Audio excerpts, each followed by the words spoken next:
The first Thelonious was an Ericsson 32-3, which served me well. It took me 6,000 miles across the Pacific to Hawaii and back with nary an incident, and I've always felt that for single-handing, a boat in the 30-foot range was just about right. So why are we looking at an Ericsson 38? It beats me. When you start getting interested in a new boat, what you're looking for are reasons not to buy it. Sure, it looks good in pictures on the internet. It's a little bigger than the old one, which is good. But what's necessary is a close look around in the company of experts, and keep your expectations mighty low. A boat like this needs a qualified marine surveyor to look at it, an engine inspection by a good mechanic, and a rigging inspection too. Maybe an extreme low tide that settles into the mud. They spent $15,000 on this bottom earlier this year in this yard. So this is the way it comes out? This sort of matte mottled surface? Yeah. That gives you a better grip on the water. Yeah. Boy, if you're racing, it wouldn't work so well. No. So you think a 3-blade is better for backing up? Yeah, 3-blade's better all the way around, other than it's more drag when you're sailing. Right. That's Lon Bubeck of Flying Cloud Yachts in Long Beach. Good yacht broker, has been around and worth listening to. And this is Jim Wallace. He has surveyed, I think this is the 4th boat he's surveyed for me. And this year, James K. Wallace of Long Beach is celebrating his 40th year doing this, banging on hulls like Lionel Hampton on a vibraphone. I don't know just what he hears, but whatever it is, makes you feel much better if you're going to buy the boat. So Jim's verdict was, needs a new shroud, get the PVC off the through holes, overall above average condition. And that's a good place to start when you're renovating a boat. Now on to the engine.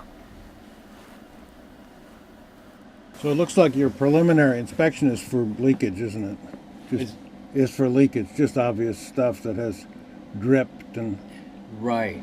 And, just looking, I don't think anybody's touched this, after the sea trial. I'll be honest with you, I'm a little surprised at the condition of it.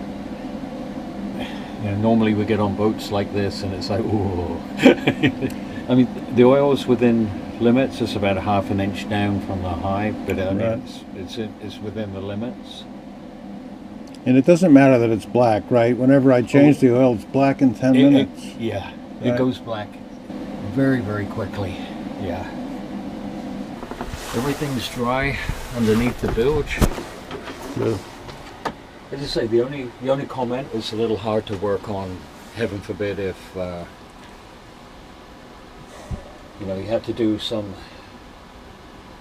Well, obviously this has to come out. If you had a transmission problem or something. Right. And that's an Ericsson design, right? Oh yeah. It's just the way it is. Oh yeah. On these boats.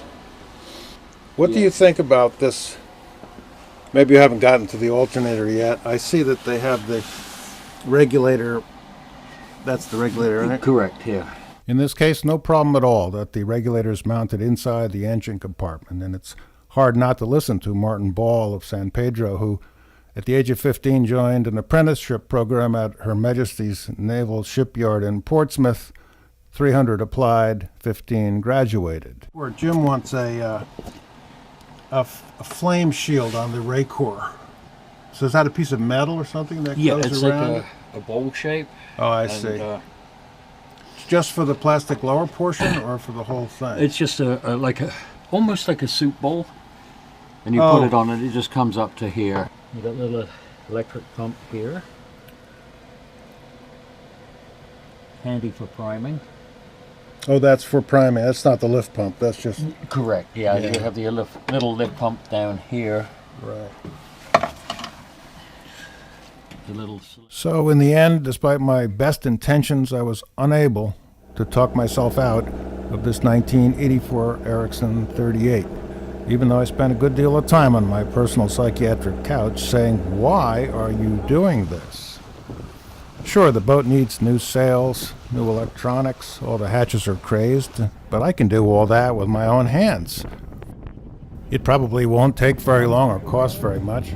And if it takes a long time and costs way more than anybody would ever expect, I just won't tell anybody how long it took or how much it cost.